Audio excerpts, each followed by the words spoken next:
just an age-old question: how to balance justice with mercy. More specifically, how to keep dangerous criminals off the streets while making sure people who deserve a second chance actually get that chance. Seth Kaplan live at the state capitol with one effort to strike that balance. Good afternoon, Seth.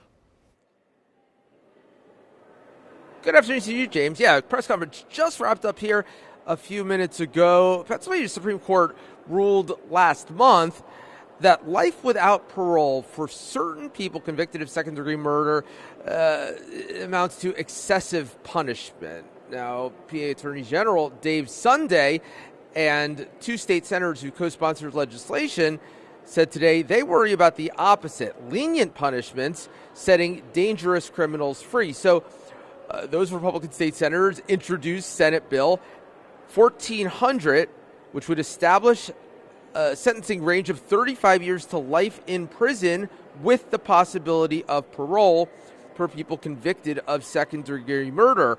It would give judges discretion, though, to go with less than 35 years for someone who did not directly cause the death, or on the other hand, to sentence someone without the possibility of parole in rare cases if the defendant directly caused the death and there was another aggravating factor.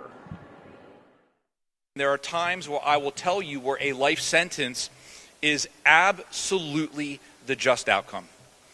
And there are times over the years that I will say where I may have been a little uncomfortable with an outcome but had no other recourse. As a former member of the Pennsylvania Sentencing Commission, I know the significant challenges in creating fair and appropriate sentencing schemes.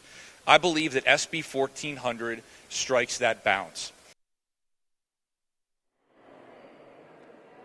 Now, under the guidelines of SB 1400, second-degree murder convicts would be eligible for parole after 35 years, including existing ones, people already in prison, and people who have reached the age of 70 would be eligible for parole after 20 years. Eligible doesn't mean they would automatically get it. And I can tell you, James, that Senate Bill 1400 has now passed the Senate here in the last few moments, passed by a 31-19 margin. What that means is that several Democrats would have crossed over to vote with Republicans.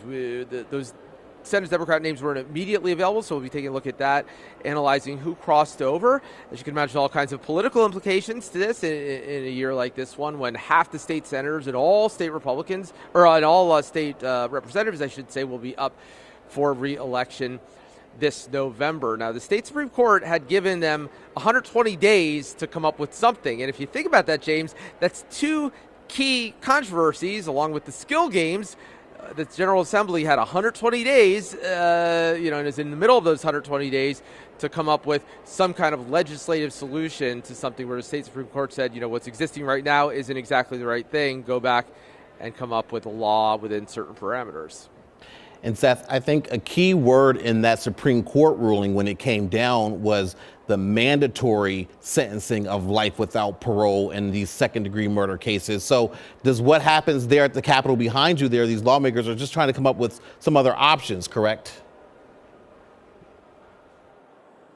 Exactly. And basically what they say, so and remember, it's all Senate Republicans and a few Senate Democrats who crossed over and voted, and they're saying essentially that, yes, there are cases where somebody, who didn't pull the trigger, who didn't even perhaps know there was a gun, was sentenced to, was convicted for second-degree murder. That person going to prison for life without parole, that might be excessive. But in other cases, they say there are people who, when you hear the details, even though it's second-degree, they think reasonable people would very much agree that this is somebody who should not be back out on the streets.